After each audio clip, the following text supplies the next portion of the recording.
Hi, welcome to Frontenac Outfitters Canoe and Kayak Center.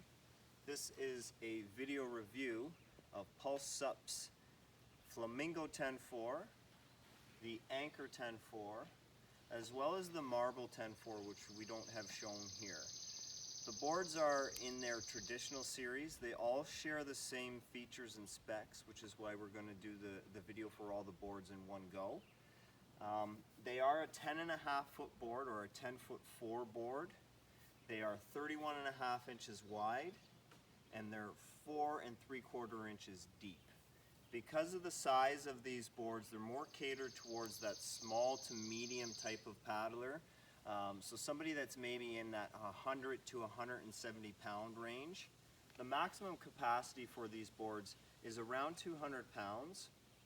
But we find once you start to creep up over that 170 range is you start to overweight the board to the degree that it becomes a little less stable and you start to really sacrifice the performance. They are a traditional type of board or a planing board, so they do have a little bit of rocker in the nose, which allows the hull to remain planing on the surface of the water.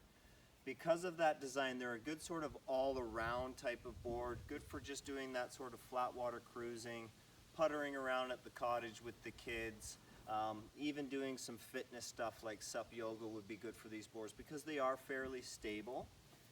The one thing that is nice about these boards is when you get to the tail, they reduce the rocker and kind of elongate the water line at the back of the board. The reason they do that is to really improve the glide and the speed of such sort of a smaller, more planing type of board. You know, the touring boards have sharper entry lines really designed to create a lot of speed and efficiency. These ones, you know, a little more versatile, a little more user-friendly, but when you start to accentuate that tail line, you do get a little more giddy up out of the board, we will say. Some of the other features that come with these boards is you do have a comfortable standing platform on them. You'll have a center handhold which is offset just a little bit, and it's not perfectly center in the board, and that's just, it makes it a little easier to carry underneath your arm. They are a composite board, meaning they're made out of the fiberglass epoxy resin, and then they do have a bamboo veneer sandwiched in between to improve stiffness but keep the weight down. But when you do get into those composite designs, you do have to have some way to allow air to escape from the board. Otherwise you can get warpage. And so you'll see here is they also have a small little self-regulated vent. So that just allows the air pressure on the board to equalize so you're not warping things.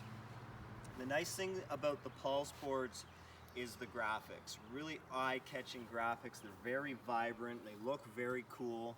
Certainly unique to some of the other boards out there on the market. And again, the Flamingo 10.4, the Anchor 10.4, and then the Marble 10.4 all share the same specs, just different graphics on them. These boards are a premium product.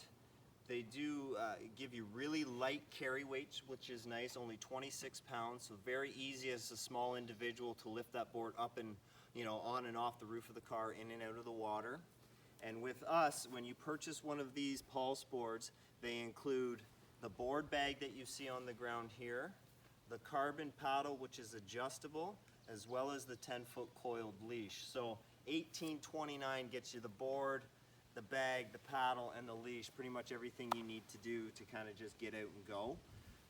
Another little thing to look at feature-wise of the boards is they are a 3-fin setup, so you'll have your single center fin and your 2 side bites or thruster fins.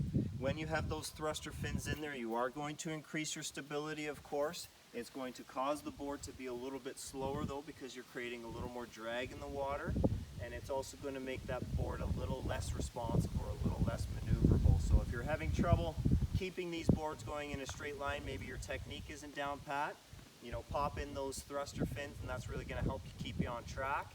If you want to kind of play in the waves and have some fun with the board, you pop those out and you really become a lot more maneuverable. So here at Frontenac Outfitters, we do allow free test paddling. So we'd love to have you out to take the Pulse traditional boards. There's the 10.4 Anchor, the 10.4 Flamingo, and then we've got some bigger boards in the 11-foot range that just increase capacity. Thanks for watching, and we look forward to seeing you on the water.